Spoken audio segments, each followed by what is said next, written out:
let's start. Om Shri Prathama Charitrasya ओम अस्य श्री प्रथम चरित्रस्य ओम अस्य श्री प्रथम चरित्रस्य Brahma Rishiः ब्रह्मा ऋषिः Mahakali Devata महाकाली देवता Gayatri Chandaha गायत्री छंदः Nanda Shaktiः नंदा शक्तिः Raktadantika Bijam Raktadantika बीजम Agnistatvam अग्निस्तत्वम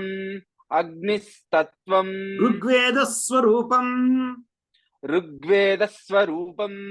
Rigveda स्वरूपम Shri Mahakali Prityarthe Shri Mahakali प्रीत्यर्थे Prathama Charitra Jape Viniyogah प्रथम चरित्र जपे विनियोगः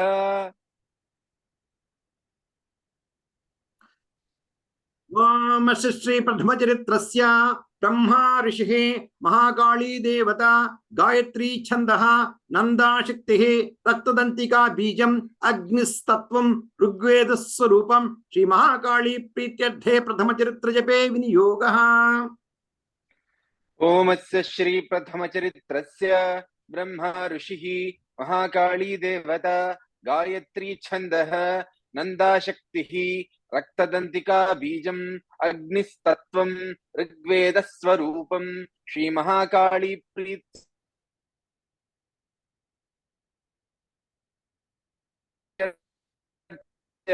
ब्रह्मा ऋषिः महाकाली देवता गायत्री छंदः नंदा शक्तिः रक्तदंतिका बीजम अग्निस्तत्वम ऋग्वेद स्वरूपम श्री महाकाली प्रीत्यर्थे प्रथम चरित्र जपे विनियोगः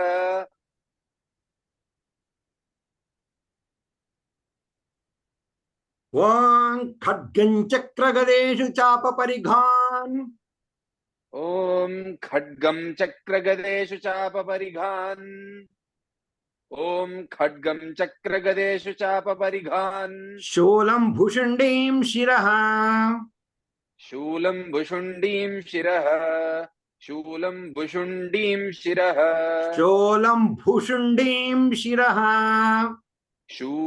Bhushandim Shiraha शूलं भुषुण्डीं शिरः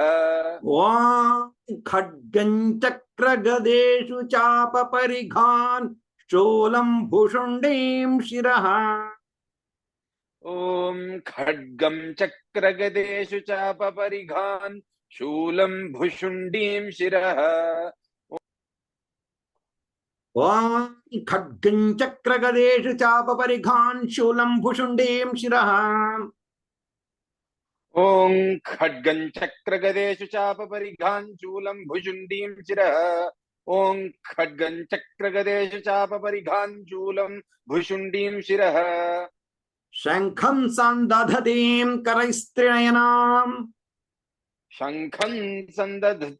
Shankham Sandadhatim Karaistriyanam शंखं संदधतीं करैस्त्रिनयनां Sarvanga Bhushavrutam सर्वांगभूषावृतां Bhushavrutam, no, this one. Sarvanga Bhushavrutam सर्वांगभूषावृतां Shankham Sandadhatim Karaistriyanam Sarvanga Bhushavrutam शंखं संदधतीं करैस्त्रिनयनां सर्वांगभूषावृतां शंखं संदधतीं करैस्त्रिनयनां सर्वांगभूषावृतां Neelashmadhyutimasya Padadashakam नीलाश्मद्युतिमास्य पाददशकां नीलाश्मद्युतिमास्य पाददशकां Seve Mahakalikam सेवे महाकालिकां सेवे महाकालिकाम् नीलाश्मद्युतिमास्य पाददशकां सेवे महाकालिकाम् नीलाश्मद्युतिमास्य पाददशकां सेवे महाकालिकाम् नीलाश्मद्युतिमास्य पाददशकां सेवे महाकालिकाम् यामस्तौ स्वपिते हरौ कमलजो यामस्तौ स्वपिते हरौ कमलजो यामस्तौ स्वपिते हरौ कमलजो हन्तुं मधङ्कैटभम् हन्तुं मधुं कैटभम् हन्तुं मधुं कैटभम्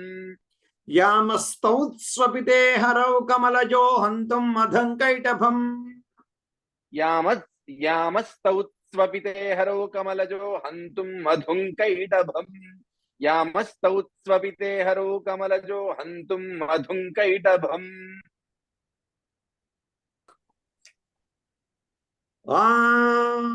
खड्गं चक्रचा वां खड्गं चक्रगदेषु चापपरिघान् शूलं भुषुण्डीं शिरः शङ्खं सान्दधतीं करैस्त्रिनयनां सर्वाङ्गभूषावृताम् नीलाश्मद्युतिमास्य पादर्शकां सेवे महाकालिकाम् यामस्तौ स्वपिते हरौ कमलजो हन्तुं मधङ्कैटभम् ॐ खड्गं चक्रगदेषु चापपरिघान् शूलं भुषुण्डीं शिरः शङ्खं सन्दधतीं करस्त्रिनयनां सर्वाङ्गभूषावृतां नीलाश्मद्युतिमास्य पाददशकां सेवे महाकालिकाम् यामस्तौ स्वपिते हरौ कमलजो हन्तुं मधुं कैटभम् ॐ खड्गं चक्रगदेषु चापपरिघान् शूलं भुषुण्डीं शिरः शङ्खं सन्दधतीं करैस्त्रिनयनां सर्वाङ्गभूषावृतां नीलाश्मद्युतिमास्य पाददशकां सेवे महाकालिकाम् यामस्तौ स्वपिते हरौ कमलजो हन्तुं मधुं कैटभम्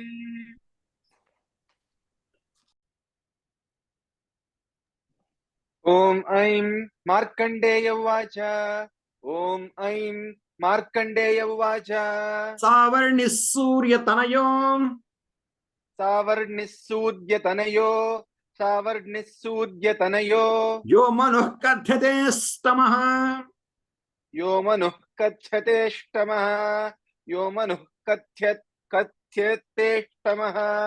कथ्यते स्तमः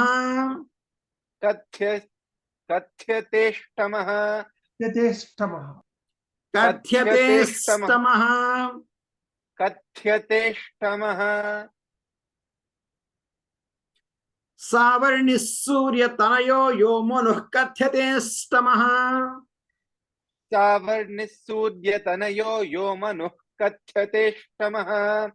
सावर्णिः सूर्यतनयो यो मनुः कथ्यतेष्टमः यो मनुः कथ्यते स्तमः यो मनुः कथ्यतेष्टमः यो मनुः कथ्यतेष्टमः यो मनुः हिचके रावालम्मा यो मनुः कथ्यते स्तमः यो मनुः कथ्यतेष्टमः यो मनुः कथ्यतेष्टमः निशामय तदुत्पत्तिम् निशामय तदुत्पत्तिम् विस्तराद्गदतो मम विस्तराद्गदतो मम निशामय तदुत्पत्तिम् विस्तराद्गदतो मम निशामय तदुत्पत्तिर्विस्तराद्गदतो मम निशामय तदुत्पत्तिर्विस्तराद्गदतो मम सावर्णिः सूर्यतनयो यो मनुः कथ्यते स्तमः निशामय तदुत्पत्तिम् विस्तराद्गदतो मम सावर्णिः सूर्यतनयो यो मनुः कथ्यतेष्टमः निशामय तदुत्पत्तिर्विस्तराद्गदतो मम सावर्णिः सूर्यतनयो यो मनुः कथ्यतेष्टमः निशामय तदुत्पत्तिर्विस्तराद्गदतो मम महामाया महामायानुभावेन महामायानुभावेन यथा मन्वन्तराधिपः यथा मन्मन्तराधिपः यथा मन्मन्तराधिपः महामायानुभावेन यथा मन्वन्तराधिपः महामायानुभावेन यथा मन्मन्तराधिपः महामायानुभावेन यथा मन्मन्तराधिपः स बभूव महाभागः स बभूव महाभागः स बभूव महाभागः सावर्णिस्तनयो रमेः सावर्णिस्तनयोरवेः सावर्णिस्तनयोरवेः स बभूव महाभागः सावर्णिस्तनयो रमेः स बभूव महाभागः सावर्णिस्तनयोरवेः स बभूव महाभागः सावर्णिस्तनयोरवेः महामायानुभावेन यथा मन्वन्तराधिपः स बभूव महाभागः सावर्णिस्तनयो रमेः महामायानुभावेन यथा मन्मन्तराधिपः स बभूव महाभागः सावर्णिस्तनयोरवेः महामायानुभावेन यथा मन्मन्तराधिपः स बभूव महाभागः सावर्णिस्तनयोरवेः स्वारोचिषेऽन्तरे पूर्वम् स्वारोचिषेऽन्तरे पूर्वम् स्वारोचिषेऽन्तरे पूर्वम् चैत्रवंशसमुद्भवः चैत्रवंशसमुद्भवः चैत्रवंशसमुद्भवः स्वारोचिषेऽन्तरे पूर्वं चैत्रवंशसमुद्भवः स्वारोचिषेऽन्तरे पूर्वं चैत्रवंशसमुद्भवः स्वारोचिषेऽन्तरे पूर्वं चैत्रवंशसमुद्भवः सुरथो नाम राजा भूत् सुरथो नाम राजा भूत् सुरथो नाम राजा भूत् समस्ते क्षितिमण्डले समस्ते क्षितिमण्डले समस्ते क्षितिमण्डले सुरथो नाम राजा भूत् समस्ते क्षितिमण्डले सुरथो नाम राजा भूत् समस्ते क्षितिमण्डले सुरथो नाम राजा भूत् समस्ते क्षितिमण्डले स्वारोचिषेऽन्तरे पूर्वं चैत्रवंशसमुद्भवः सुरथो नाम राजा भूत् समस्ते क्षितिमण्डले स्वारोचिषेऽन्तरे पूर्वं चैत्रवंशसमुद्भवः सुरथो नाम राजा भूत् समस्ते क्षितिमण्डले स्वारोचिषेऽन्तरे पूर्वं चैत्रवंशसमुद्भवः सुरथो नाम राजा भूत् समस्ते क्षितिमण्डले तस्य पालयतः सम्यक् तस्य पालयतः सम्यक् तस्य पालयतः सम्यक् प्रजाः पुत्राणि वौरसान् प्रजाः पुत्राणि वौरसान् प्रजाः पुत्राणि वौरसान् तस्य पालयतः सम्यक् प्रजाः पुत्राणि वौरसान् तस्य पालयतः सम्यक् प्रजाः पुत्राणि वौरसान् तस्य पालयतः सम्यक् प्रजाः पुत्राणि वौरसान् बभूव शत्रवो भूपाः बभूव शत्रवो भूपाः बभूव बभूव बभूव शत्रवो भूपाः बभूव शत्रवो भूपाः बभूव शत्रवो भूपाः बभूव शत्रवो भूपाः बभूव शत्रवो भूपाः कोला विध्वंसिनस्तदा कोला विध्वंसिनस्तदा कोला विध्वंसिनस्तदा बभूव शत्रवो भूपाः कोला विध्वंसिनस्तदा बभूव शत्रवो भूपाः कोला विध्वंसिनस्तदा बभूव शत्रवो भूपाः कोला विध्वंसिनस्तदा तस्य पालयतः सम्यक् प्रजाः पुत्राणि वौरसान् बभूव शत्रवो भूपाः कोला विध्वंसिनस्तदा तस्य पालयतः सम्यक् प्रजाः पुत्राणि वौरसान् बभूव शत्रवो बभूवुश्शत्रवो भूपाः कोला विध्वंसिनस्तदा तस्य पालयतः सम्यक् प्रजाः पुत्राणि वौरसान् बभूवुश्शत्रवो भूपाः कोला विध्वंसिनस्तदा कोला विध्वंसिनस्तदा नस्तदा कोला विध्वंसिनस्तदा कोला विध्वंसिनस्तदा तस्य तैरभवद्युद्धम् तस्य तैरभवद्युद्धम् तस्य तैरभवद्युद्धम् अतिप्रबलदण्डिनः अतिप्रबलदण्डिनः अतिप्रबलदण्डिनः तस्य तैरभवद्युद्धमतिप्रबलदण्डिनः तस्य तैरभवद्युद्धमतिप्रबलदण्डिनः तस्य तैरभवद्युद्धमतिप्रबलदण्डिनः न्यूनैरपि स तैर्युद्धे न्यूनैरपि स तैर्युद्धे न्यूनैरपि स तैर्युद्धे कोला विध्वंसिभिर्जितः कोला विध्वंसिभिर्जितः कोला विध्वंसिभिर्जितः न्यूनैरपि स तैर्युद्धे कोला विध्वंसिभिर्जितः न्यूनैरपि स तैर्युद्धे कोला विध्वंसिभिर्जितः न्यूनैरपि स तैर्युद्धे कोला विध्वंसिभिर्जितः तस्य तैरभवद्युद्धमतिप्रबलदण्डिनः न्यूनैरपि स तैर्युद्धे कोला विध्वंसिभिर्जितः तस्य तैरभवद्युद्धमतिप्रबलदण्डिनः न्यूनैरपि स तैर्युद्धे कोला विध्वंसिभिर्जितः तस्य तैरभवद्युद्धमतिप्रबलदण्डिनः न्यूनैरपि स तैर्युद्धे कोला विध्वंसिभिर्जितः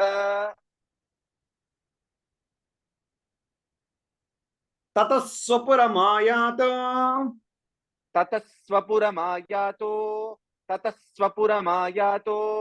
निजदेशाधिपोऽभवत् निजदेशाधिपोऽभवत् ततः स्वपुरमायातो निजदेशाधिपोऽभवत् ततः स्वपुरमायातो निजदेशाधिपोऽभवत् ततः स्वपुरमायातो निजदेशाधिपोऽभवत् आक्रान्तः स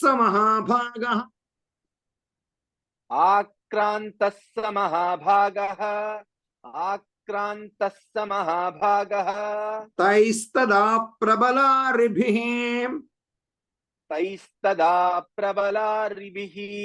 तैस्तदा प्रबलारिभिः आक्रान्तः स महाभागस्तैस्तदा प्रबलारिभिः आक्रान्तः स महाभागस्तैस्तदा प्रबलारिभिः आक्रान्तः स महाभागस्तैस्तदा प्रबलारिभिः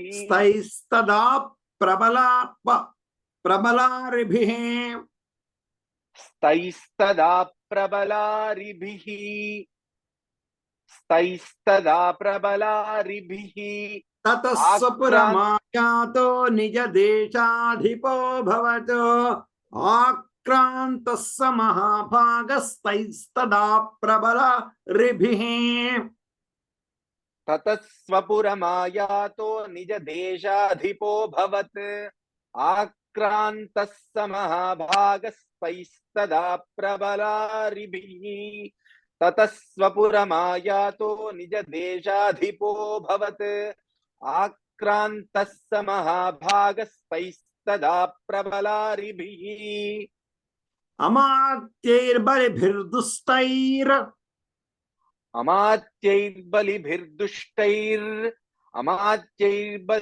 अमात्यैर्बलिभिर्दुष्टैर् बलस्य दुरात्मभिः दुर्बलस्य दुरात्मभिः दुर्बलस्य दुरात्मभिः अमात्यैर्बलिभिर्दुष्टैर्दुर्बलस्य दुरात्मभिः अमात्यैर्बलिभिर्दुष्टैर्दुर्बलस्य दुरात्मभिः अमात्यैर्बलिभिर्दुष्टैर्दुर्बलस्य दुरात्मभिः कोशो बलं चापहृतम्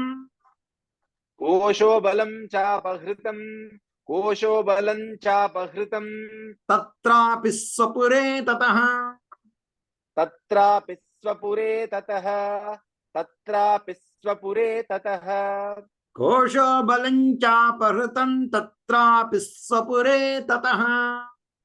कोशो बलं चापहृतं तत्रापि स्वपुरे ततः तत्रापि कोशो बलं तत्रापि ओके अंడి कोशो बलं चापहृतं तत्रापि स्वपुरे ततः कोशो बलं चापहृतं तत्रापि स्वपुरे ततः अमात्यैर्बलिभिर्दुष्टैर्दुर्बलस्य दुरात्मभिः कोशो बलं चापहृतं तत्रापि स्वपुरे ततः अमात्यैर्बलिभिर्दुष्टैर्दुर्बलस्य दुरात्मभिः कोशो बलं चापहृतं तत्रापि स्वपुरे ततः अमात्यैर्बलिभिर्दुष्टैर्दुर्बलस्य दुरात्मभिः कोशो बलं चापहृतं तत्रापि स्वपुरे ततः ततो मृगया व्याजेन ततो मृगया व्याजेन कृतस्वाम्यस्य भूपतिः हृतस्वाम्यस्व भूपतिः कृतस्वाम्यस्य भूपतिः म्या हृतस्वाम्यस्स भूपतिः हृतस्वाम्यस्स भूपतिः गुड ततो मृगया व्याजेन हृतस्वाम्यस्य भूपतिः ततो मृगया व्याजेन हृतस्वाम्यस्स भूपतिः ततो मृगया व्याजेन हृतस्वाम्यस्स भूपतिः एकाकी हयमारुह्य एकाकी हयमारुह्य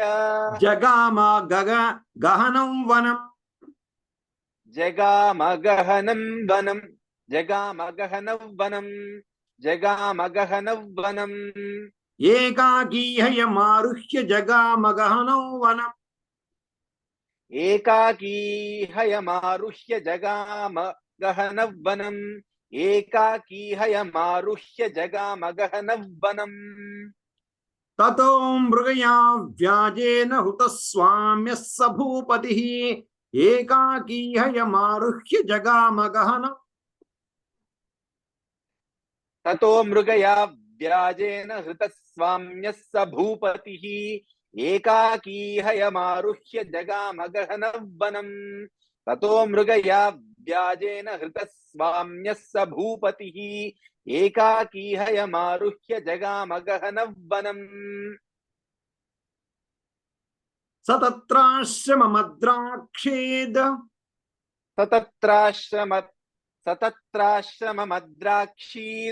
सतत्राश्रममद्राक्षीद् द्विजवर्यस्य मेधसः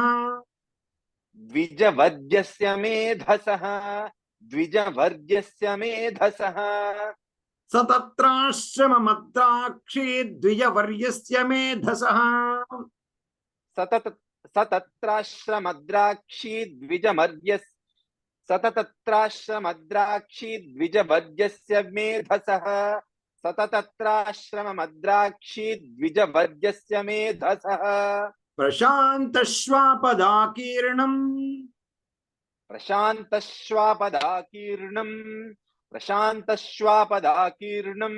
मुनिशिष्योपशोभितम् मुनिशिष्योपशोभितम् प्रशान्तश्वापदाकीर्णं मुनिशिष्योपशोभितम् प्रशान्तश्वापदाकीर्णम् मुनिशिष्योपशोभितम् प्रशान्तश्वापदाकीर्णं मुनिशिष्योपशोभितम् स तत्राश्रममद्राक्षे द्विजवर्यस्य मेधसः प्रशान्तश्वापदाकीर्णं मुनिशिष्योपशोभितम् सततत्राश्रममद्राक्षी द्विजवर्यस्य मेधसः प्रशान्तश्वापदाकीर्णं मुनिशिष्योपशोभितम् सततत्राश्रममद्राक्षी द्विजवर्यस्य मेधसः प्रशान्तश्वापदाकीर्णं मुनिशिष्योपशोभितम्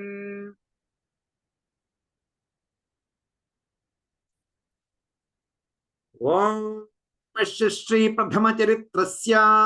ब्रह्मा ऋषिः महाकाली देवता गायत्री छन्दः नंदा शक्तिः तक्तदंतिका बीजम् अग्निस्तत्वं ऋग्वेदः स्वरूपं श्री महाकाली प्रीत्यर्थे प्रथम चरित्र जपे विनियोगः ओं खड्गं चक्रगदेषु चापपरिघान् शूलं भुषुण्डीं शिरः शंखं सान्दधतीं करैस्त्रयीणां सर्वाङ्गभूषावृतां नीलाश्मद्युतिमास्य पाददशकां सेवे महाकालिकां यामस्तौ स्वपिते हरौ कमलजो हन्तुं मधङ्कैटभम् ओं नमश्चण्डिकायै ओं ऐं मार्कण्डेय उवाच सावर्णिः सूर्यतनयो यो मनुः कथ्यते स्तमः निशामय तदुत्पत्त्यं विस्तराद्गततो मम महामायानुभावेन यथा मन्वन्तराधिपः स बभूव महाभागः सावर्णिस्तनयो रवेः स्वादोचिषेऽन्तरे पूर्वं चैत्रवंशसमुद्भवः सुरथो नाम राजा भूः समस्ते क्षितिमण्डले तस्य पालयतः सम्यक् प्रजाः पुत्राणि वौरसान् बभूवुश्चत्रवो भूपाः कोला विध्वंसिनस्तदा तस्य तैरभवद्युद्धमतिप्रबलदण्डिनः न्यूनैरपि सतैर्युद्धे कोला विध्वंसिभिर्जितः ततः स्वपुरमायातो निजदेशाधिपोऽभवत् आक्रान्तः स महाभागस्तैस्तदा प्रबलारिभिः अमात्यैर्बलिभिर्दुष्टैर्दुर्बलस्य दुरात्मभिः कोशो बलं चापहृतं तत्रापि स्वपुरे ततः ततो मृगया व्याजेन हृतः स्वाम्यः स भूपतिः एकाकी हयमारुह्य जगाम गहनौ वनं स तत्राश्रममद्राक्षे द्विजवर्यस्य मेधसः प्रशान्तश्वापदाकीर्णं मुनिशिष्योपशोभितम् ओम